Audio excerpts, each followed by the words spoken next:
بسم الله الرحمن الرحيم. رب اشرح لي صدري ويسر لي أمري واحلل عقدة من لساني يفقه قولي.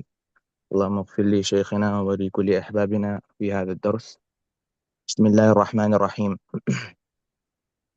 عن أبي مسعود عقبة بن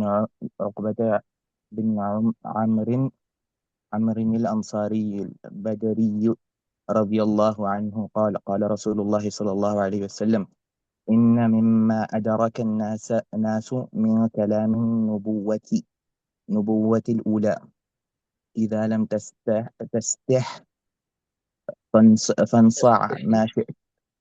فاصنع إذا بما شئت. فاصنع ما شئت.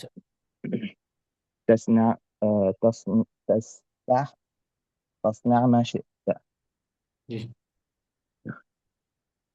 تو یہ ابی مسعود رضی اللہ تعالیٰ عنہ، عقبہ بن عمر الانصاری اور بدری. بدری سے مراد کیا ہے؟ وہ صحابہ جو بدری صحابہ ہیں، جو جنگ بدر میں شریک تھے. ان صحابہ کو بدری صحابہ کہا جاتا ہے. وہ 313 صحابہ بدری. اب یہاں ایک سوال یہ ہوتا ہے، کیا وہ صرف 313 ہی تھے؟ اس کے علاوہ کوئی اور صحابہ نہیں تھے اس وقت پہ؟ اس کا جواب یہ ہے، نہیں، صحابہ موجود تھے، لیکن جنگ بدر میں اتنے ہی صحابہ موجود، کیونکہ آپ صلی اللہ علیہ وسلم جنگ کی غرض سے نہیں نکلے تھے، لیکن بعد میں چل کے وہ جنگ بدر بن گئی، تو اور بھی کئی صحابہ مدینے میں موجود تھے. تو اسی لیے، ورنہ اگر ایسا نہ ہوتا تو جتنے بھی صحابہ تھے سب کو بدری صحابہ کہا جاتا تھا. کیوں ان میں سے بدری صحابہ کو الگ کیا گیا؟ اس وجہ سے کہ جو بدر میں شریک تھے انہیں کو بدری صحابہ کہا گیا. اور بدری صحابہ کی فضیلت یہ معاملہ ہے کہ جو مہاجر ہیں، عشر مبشرہ ہے مہاجر، اس کے بعد کا جو درجہ ہے وہ بدری صحابہ کا ہے. اللہ تعالیٰ نے بدری صحابہ کی مغفرت فرما دی. اسی لیے جو عائشہ رضی اللہ تعالیٰ عنہ کے ساتھ میں ام مستح رضی اللہ تعالیٰ عنہ تھی، اور مستح بن اثاثہ رضی اللہ عنہ جو حضرت عائشہ رضی اللہ تعالیٰ عنہ کے خلاف جن لوگوں نے الزام لگایا تھا، منافقینوں نے، ان کا کسی طرح سے انہوں نے ساتھ دیا تھا، تو ان کی والدہ نے ان پر لعنت کی. تو حضرت عائشہ نے فرمایا رضی اللہ عنہ، آپ ایسے صحابی پر لعنت کر رہے ہیں جو بدری ہیں؟ یہ آپ نے بات بتائی. تو معلوم یہ ہوا کہ بدری صحابہ کا مقام انتہائی اعلیٰ درجے کا مقام ہے، اس کا مرتبہ اہم ہے. یہاں کیا کہا گیا؟ انما ان مما ادرک الناس من کلام النبوۃ الاولی، کہ لوگوں کے پاس جو نبوت والی چیزیں جو ملتی ہیں، اس کا جو مقام ہے وہ یہ ہے کہ اگر آپ کے پاس شرم و حیا نہ ہو تو آپ جو چاہے کرو. اگر آپ کے پاس شرم و حیا ہے تو آپ رکے رہو. اور شرم و حیا کا تعلق صرف لباس ہی سے نہیں ہے. لباس ایک اعلیٰ طریقہ ہے شرم و حیا کا. انسان جس کو جو دل میں بات آئے وہ بھی نہ کرے، تو وہ بھی شرم و حیا کا مرحلہ ہے کہ انسان اس کا لحاظ رکھے. بڑوں سے کیسی بات کرنی چاہیے، چھوٹوں سے کیسے پیش آنا چاہیے، بڑوں کی کیسی توقیر کرنی چاہیے. دیکھیے، دل اور زبان کے درمیان صرف ایک بالشت کا فرق ہے. اگر آپ مسافت کے اعتبار دیکھیں گے تو محض ایک بارش کا فرق ہے، لیکن بہت ساری باتیں. اسی لیے اللہ ہی نے آپ کے لیے زبان سے پہلے دل دیا، تاکہ دل میں اس بات کو آپ ٹٹولو، اس بات کے اگر بولنے سے کیا نتیجہ نکلے گا، اس کا فائدہ کیا ہوگا، نقصان کیا ہوگا، یہ ساری باتیں دیکھنے کے بعد ہی آپ کسی کو کوئی بات بولو. بعض لوگوں کو ہم دل کے بڑے صاف ہے، ہمارے دل میں جو آتا ہے وہ کہہ دیتے ہیں. دل کی صفائی کی یہ بات، یہ دلیل نہیں ہے. دل کی صفائی کی دلیل یہ ہے کہ اگر وہ بات سچ بھی ہے لیکن اس کے بولنے سے کسی کو تکلیف پہنچ سکتی ہے، کسی کے کہنے سے نقصان پہنچ سکتا ہے، شریعت کی نظر میں فائدے سے زیادہ نقصان ہوتا ہے، تو وہ بات ہم نہ کہیں. تو یہ بات ضروری نہیں کہ اگر کوئی بات سچ ہو تو اس کو لوگوں میں پھیلاتے پھریں. بس اوقات سچ باتیں بے وقت برمل کہہ دینا یہ نقصان کا باعث بنتا ہے. تو اگر شرم و حیا کا معاملہ ہے تو ہم اس سے رک جائیں. جیسے مان لیجیے کسی کی خوشخبری ہے، کسی کا دنیا کے اعتبار سے کوئی بھی خوشخبری ان کو ملے، تو جس کو خوشخبری نصیب ہوئی اس کا حق ہے کہ وہ لوگوں کو، اپنے دوست احباب میں، رشتہ داروں میں وہ بات خود بتائے. اگر مان لیجیے کسی نے آپ کو پہلے یہ بات بتا دی تو آپ کو یہ حق حاصل نہیں ہے کہ ان کی اجازت کے بغیر یا ان سے پوچھے بغیر یا ان سے پہلے آپ ان کی خوشخبری دوسروں تک پہنچائیں. تو اس سے ہوگا کیا جانتے ہیں؟ جن کو آپ سنا رہے ہیں ان کو یہ لگے گا کہ ہمارے سے زیادہ آپ اہم ہو، اسی لیے پہلے آپ تک یہ بات پہنچی. جیسے مان لیجیے دعوتیں ملتی ہیں تو ہم ایک دوسرے سے کہتے ہیں کہ آپ کو دعوت آئی، تو کہتے ہیں کہ ہم کو دعوت. تو یہ ہوتا ہے کہ ہم چلو قریب ہیں، ہمارا مقام بڑا، اس لیے ہم کو پہلے دعوت آئی، تم کو نہیں آئی. تو یہ سارے جس کے اندر حیا نہ ہو، اگر جس کے اندر حیا ہونا، وہ شرم حیا کے مارے رہ جاتے ہیں. اسی لیے آپ دیکھیں گے کہ اللہ کے نبی صلی اللہ علیہ وسلم ایک دفعہ صحابہ کرام رضی اللہ عنہم اجمعین آپ کے گھر میں بیٹھے ہوئے ہیں اور آپ چاہتے ہیں کہ آپ صحابہ گھر سے جائیں، لیکن آپ صلی اللہ علیہ وسلم شرم و حیا کی خاطر آپ نے نہیں کہا. لیکن اللہ تعالیٰ نے اس کے بارے میں جو بات بتائی، وہ کیا کہا اللہ تعالیٰ نے اس سلسلے میں کہ واللہ لا یستحی من الحق. جبکہ آپ سب کے بارے میں کیا کہا؟ یا ایھا الذین آمنوا لا تدخلوا بیوت النبی الا ان یؤذن لکم الى طعام غیر ناظرین اناہ ولكن اذا دعیتم فادخلوا واذا طعمتم فانتشروا ولا مستأنسین لحدیث ان ذلکم کان یؤذی النبی ویستحی منکم. دیکھیں اللہ کے رسول صلی اللہ علیہ وسلم کے پاس حیا تھی، تو آپ نے ان کو ایسی بات نہ کی جس سے، حالانکہ آپ سے کا حق ہے، آپ کہہ سکتے ہیں، لیکن اس کے باوجود بھی شرم حیا کے خاطر آپ نے وہ بات نہ کہی. تو دیکھیے آپ صلی اللہ علیہ وسلم کا معاملہ کس قدر اہم تھا. پھر اللہ نے کہا واللہ لا یستحی من الحق، اللہ تعالیٰ کو حیا نہیں ہے، شرم و حیا اس طرح پہ حق کہنے سے کیا تھی. تو یہ اسی لیے بتایا جا رہا ہے کہ انسان شرم و حیا کے تعلق کو صرف خالی لباس سے نہ جوڑے، بلکہ اس کا تعلق لباس سے بڑھ کر ہے ہر معاملے میں. کہ انسان مان لیجیے ایک انسان کسی کو قرض دے رہا ہے، اگرچہ کہ قرض کا جو معاملہ ہے وہ اس کا اپنا حق ہے، لیکن جس کو قرض دیا ہے اس سے وہ نہیں پوچھ رہا ہے حیا کے مارے، تو کتنی بڑی بات ہے. تو یہ سب چیزیں انسان کے اندر جس قدر حیا ہوگی وہ دوسروں کے لیے اتنی ہی باعث رحمت و برکت بنے گا. جو بے حیا لوگ ہوتے ہیں وہ خاندانوں کو توڑتے ہوئے، رشتہ داری کو ختم کرتے ہوئے، ایک دوسرے کے گریبان پکڑتے ہوئے، ایک دوسرے کی زندگیوں میں بیجا دخل اندازی کرتے ہوئے، انہیں کوئی حیا نہیں آتی. وہ بھری مجلس میں ایسی بات کر دیتے ہیں کہ لوگوں کو رسوائی کا سبب ہو جاتا ہے. تو اس سلسلے میں انسان کے لیے ضروری ہے کہ وہ اگر باحیا شخص ہے تو اپنی زبان کو بھی حیادار بنائے، اپنی آنکھوں کو بھی حیادار بنائے، اپنے کانوں کو بھی حیادار بنائے، اپنے جسم کے ہر حصے کو حیادار وہ بنائے.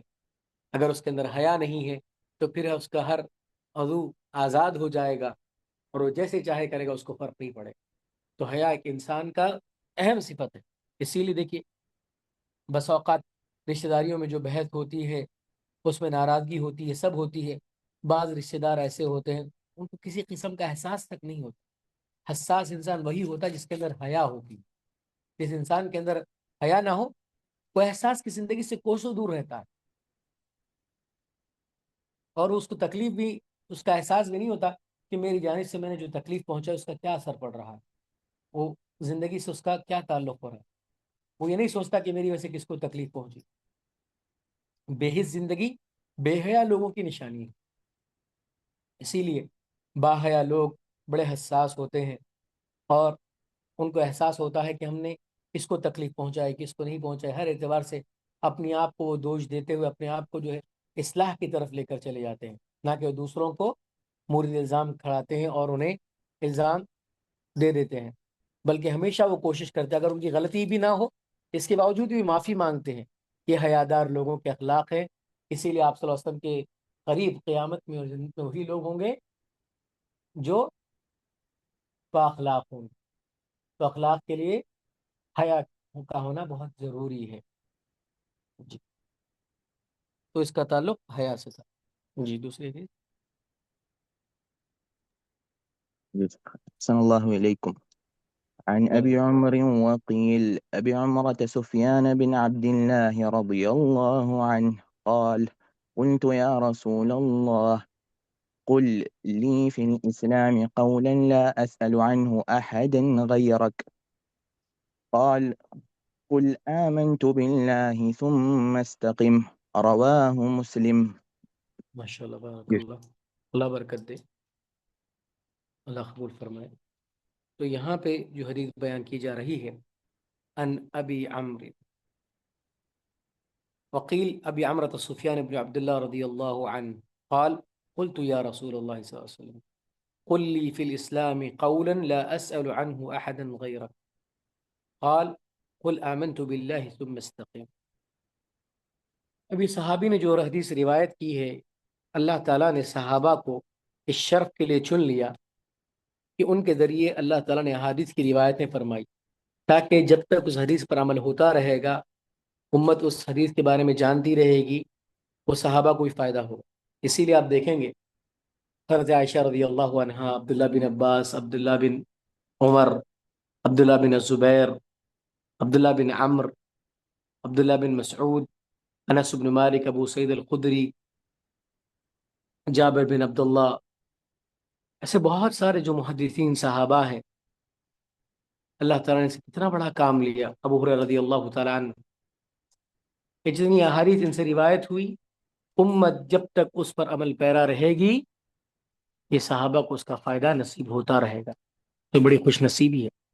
اسی لیے احادیث کے سلسلے میں ایک حدیث کی کتاب ہوتی ہے مسند، جو مسند امام احمد بن حنبل کے نام سے بڑی مشہور ہے، ایسے بہت ساری کتابیں ہیں۔ اس حدیث میں سند کے اعتبار سے بات ہوتی ہے۔ کیسی سند کے اعتبار سے؟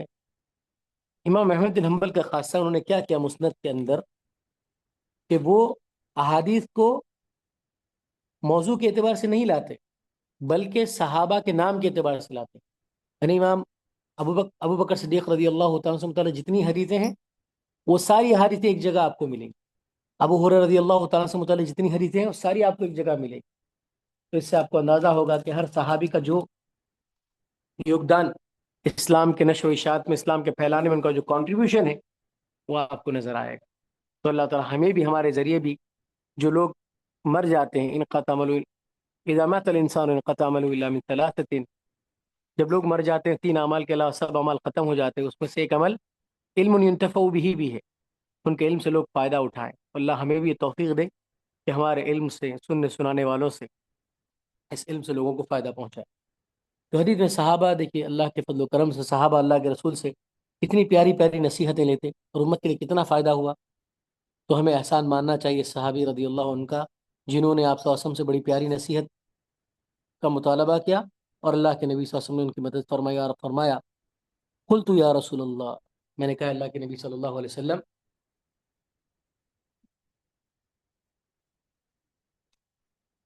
قل لی فی الاسلام قولا، کوئی اسلام میں کوئی ایسی بات بتائیں کہ آپ کے بعد میں کسی اور سے پوچھنے کی مجھے ضرورت پیش نہ آئے۔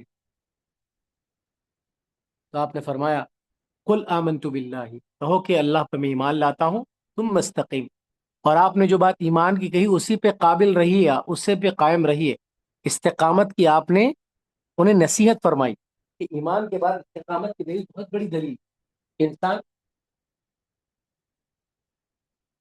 ایمان کے بعد استقامت پر باقی رہے، استقامت پر قائم رہے۔ کیونکہ انسان کی زندگی میں بے راہ روی، کہ وہ حدیث کی آخر میں جو فتنوں کے دور کی حدیث آتی ہے کہ صبح انسان مومن ہوگا، شام ہوتے ہوتے کافر ہو جائے گا، شام میں ایمان والا، صبح ہوتے ہوتے کفر کے درجے میں پہنچ جائے گا۔ تو استقامت بہت بڑی چیز ہے کہ انسان جو ہے مستقل مزاجی کے ساتھ ایمان پر قائم رہے، ایمان پر باقی رہے، عبادتوں میں لگا رہے، اس طرح کی وہ زندگی گزارے کہ اس کی زندگی میں عملی طور پر ایمان نظر آئے، اس کے اخلاق سے ایمان چھلکے، اس کے کردار سے ایمان چھلکے، اس کی گفتار سے ایمان چھلکے، اس کے اعمال، عادت و اطوار سے ایمان چھلکے، اس کے معاملات سے ایمان چھلکے۔ اگر صرف وہ نام کے طور پر مسلمان ہو، اس کے اخلاق، اس کے کردار، اس کے اعمال مسلمانوں کے خلاف ہوں، یا مسلمان ہونے کی حیثیت سے نہ ہو، تو پھر اس کا مسلمان ہونا، اس کا مسلمان نام رکھنا، یہ اس کے لیے کوئی فائدہ پہنچانے والی چیز نہیں ہوگی۔ اسی لیے انسان کے لیے ضروری ہے کہ وہ ایمان پر، استقامت پر باقی رہے اور استقامت پہ ہی چلے۔ استقامت کے لیے سب سے اچھی چیز یہ ہے کہ ہم اپنے آپ کو ساری زندگی کے طرز پہ نہ لائیں. اگر آپ استقامت لانا چاہتے ہیں تو اپنی زندگی اگلی نماز تک کے لیے گزاری سے. جب اگلی نماز آپ پڑھ لیں گے اس کے بعد اگلی نماز کے لیے اسی طرح کرتے کرتے ہر نماز کے اعتبار سے آپ زندگی گزاریں گے. جیسے آپ قدم لیتے ہیں تو آپ دوسرا پیر رکھنے سے پہلے بہت دیر تک چھلانگ نہیں لگا سکتے یا بہت دیر تک ہوا میں نہیں رہ سکتے. آپ کو قدم نیچے رکھنا ہی ہوگا. تو اس طرح سے گویا کہ اور قدم بقدم چلاتے ہوئے آپ منزل کا سفر طے کرتے ہیں. تو ویسے ہی ہر نماز کا معاملہ ہے. آپ زندگی بھر مستقیم تب تک نہیں رہ سکتے جب تک آپ نمازوں میں مستقیم نہ ہو. آپ نمازوں میں استقامت آپ کی اگر نہیں آتی ہے، آپ کی زندگی میں اگر نماز کی استقامت نہیں ہے تو پھر آپ کی زندگی میں استقامت نہیں آ سکتی. تو انسان نمازوں کے لیے اپنی زندگی استقامت کے ساتھ گزارے، اپنی زندگی کو نمازوں کے ساتھ دے تو یقیناً وہ اسی لیے حدیث آتی ہے الصلوات الخمس والجمعہ الى الجمعہ ورمضان الى رمضان کفارۃ لما بینہم، کہ 5 نمازیں ایک دوسرے کے درمیان جو بھی گناہ ہوتے ہیں وہ کفارہ بن جاتے، اور ایک جمعہ سے دوسرے جمعہ کے درمیان جو چیزیں ہوتی کفارہ بن جاتی، ایک رمضان سے دوسرا رمضان کے درمیان کفارہ بن جاتا ہے.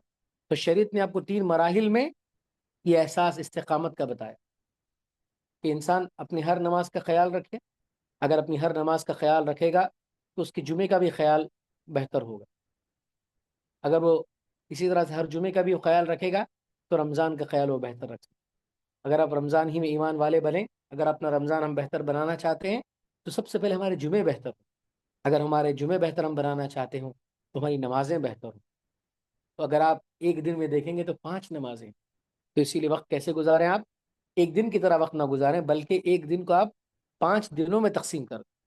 کیسے؟ مغرب، عشاء، فجر، ظہر، عصر. تو یوم المغرب، یوم العشاء، یوم الفجر، یوم الظہر اور یوم العصر. اس طرح سے آپ یہ زندگی گزاریں. جب آپ یہ زندگی گزارتے ہیں تو پھر آپ کو وقت کی قدر ہوگی، وقت کا احساس ہوگا. اس طرز پہ آپ ماشاءاللہ آگے بڑھ سکیں. تو آپ استقامت والی زندگی چاہتے ہیں تو دھیرے دھیرے کام کریں. میں مستقل زندگی بھر کے لیے نیک نہیں بن سکتا، مجھے اگلی نماز تک کے لیے نیک بنے رہنا ہے. پھر اگلی نماز کے بعد اللہ سے میں توفیق مانگوں گا، پھر اگلی نماز تک نیک بن جاؤں گا. تو ایسے ہی کرتے کرتے ہماری زندگی کا سفر گزر جائے گا. ورنہ اگر نمازوں کی زندگی کا احساس ہم کو نہ ہو تو پھر ہماری زندگی میں استقامت آنا ممکن نہیں. اسی لیے آپ دیکھتے ہیں اگر جو بندہ فجر کی نماز کا اہتمام نہیں کرتا یا دوسری نمازوں کا اہتمام نہیں کرتا پھر اس کی زندگی میں استقامت نہیں آتی. پھر وہ بے روی کی زندگی کا شکار ہو جاتا ہے، اپنی منمانی زندگی وہ گزارتا ہے، اس کے بارے میں اس کو احساس ہی نہیں رہتا. جی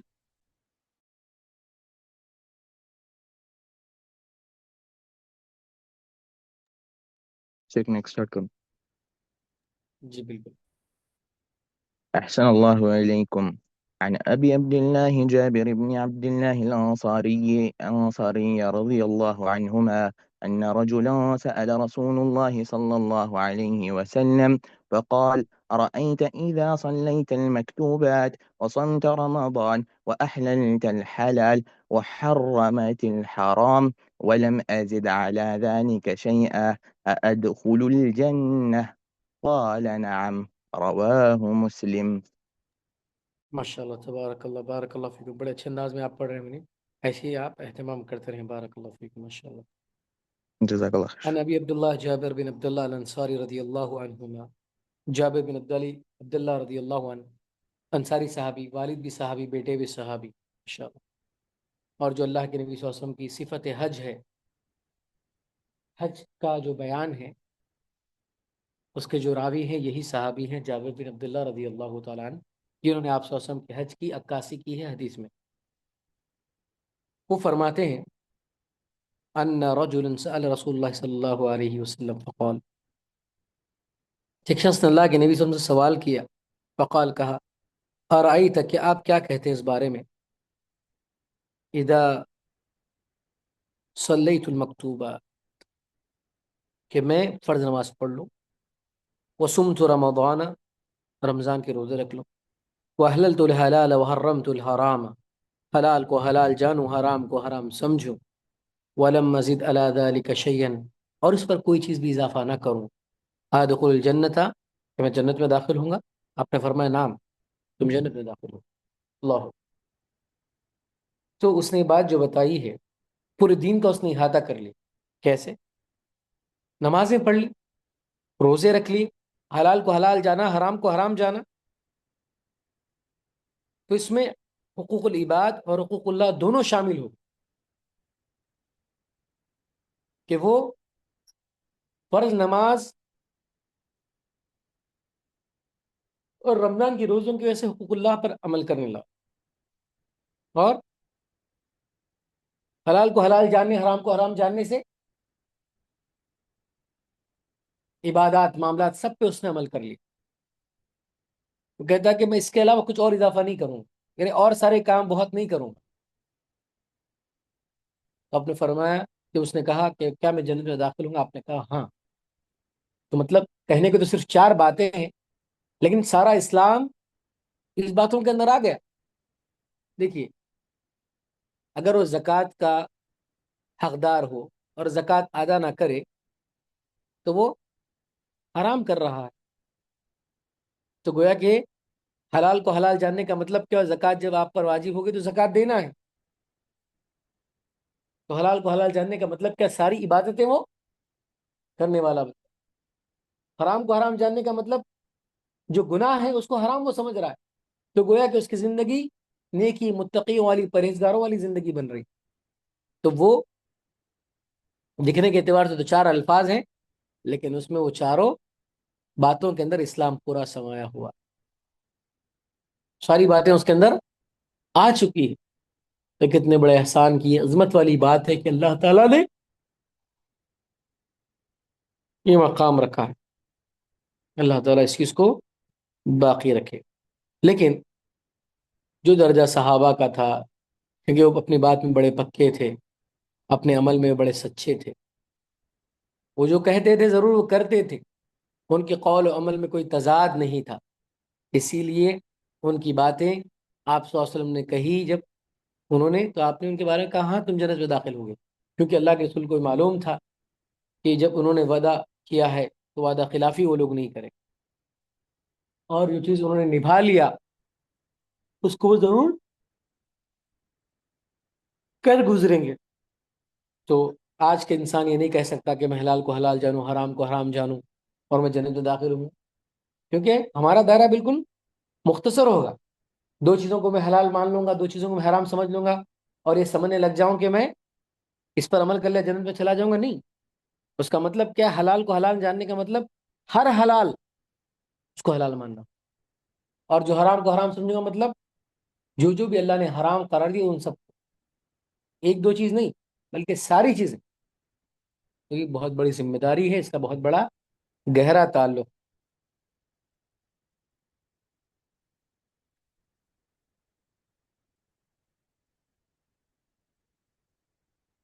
پھر کہا کہ نمازیں میں پڑھوں گا، روزے میں رکھوں گا، حلال کو حلال سمجھوں گا، حرام کو حرام جانوں گا، تو کیا میں جنت میں داخل ہو سکتا ہوں؟ اس سے معلوم یہ ہوا کہ انسان اگر فرائض کو بڑے اچھے انداز میں پڑھے، فرائض کا اچھا انداز میں اہتمام کرے، اگر وہ نفل سنتیں نہ بھی کرے تو اس کا درجہ جنت کا ہو سکتا ہے۔